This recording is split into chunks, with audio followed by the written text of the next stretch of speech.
का महाराष्ट्रामध्ये स्थानिक स्वराज्य संस्थेचं इलेक्शन प्रचार सुरू झालेला आहे. त्या निमित्ताने नांदेड महाराष्ट्रामध्ये महापालिकेचे इलेक्शनची रामधूम चालू आहे.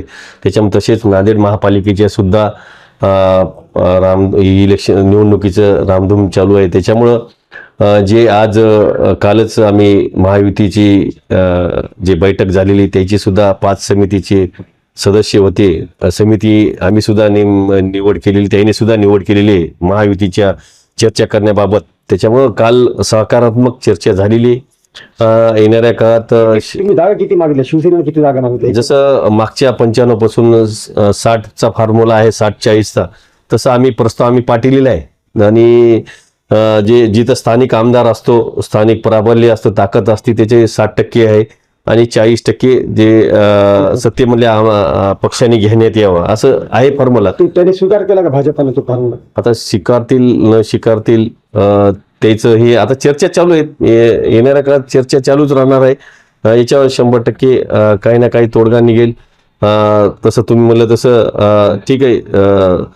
त्याचंही थोडं प्राबल्य असलं तर आमची बी ताकद आहे, कारण कोरोनाच्या पिरियडला मी स्वतः नांदेड उत्तर मतदारसंघावर वर्चस्व केलेलं आहे.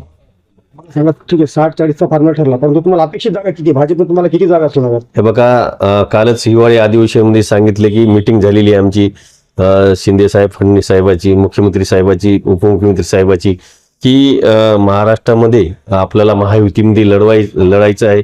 त्याच्यामुळं आपण आपल्या जेवढी जशी ताकद आहे, जशी नगरसेवक तुमचे दुसऱ्या पक्षातून तुमच्याकडे आलेले आहेत, त्याचं पहिलं प्राधान्य आहे आणि त्याला तुम्ही जागा 100% द्या.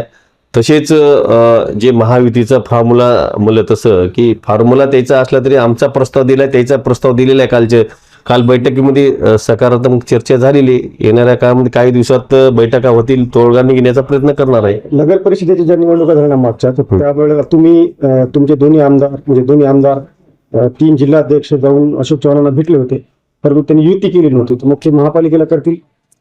आता आम्ही दोन्ही आमदार होतो महापालिकेच्या.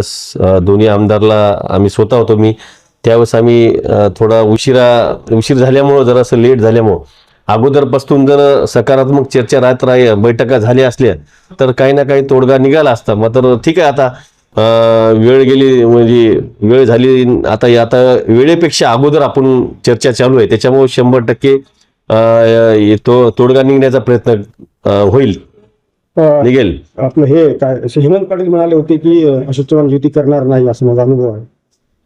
नाही, आता ते नांदेड जिल्ह्याचे नेते आहेत, त्याच्याबद्दल मी नाही बोलू शकत. मात्र महायुती सकारात्मक चर्चा आमची चालू आहे. बरं, त्यांनी समजा युती झाल्यानंतर स्वबळाची आहे शिवसेनेची तयारी? आम्ही आमचे वार्डावर सगळे उमेदवार तयार करून ठेवलेले आहेत. तयारी आमची.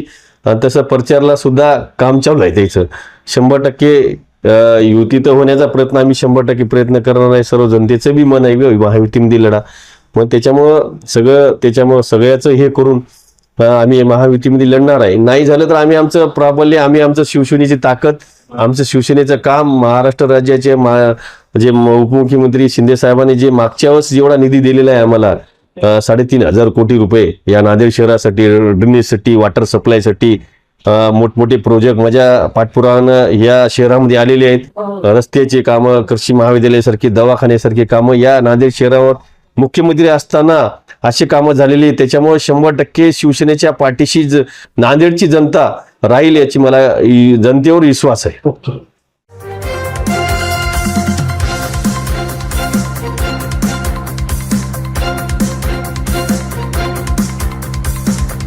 समाज साधना न्यूज, समाजहितासाठी सदैव अग्रेसर.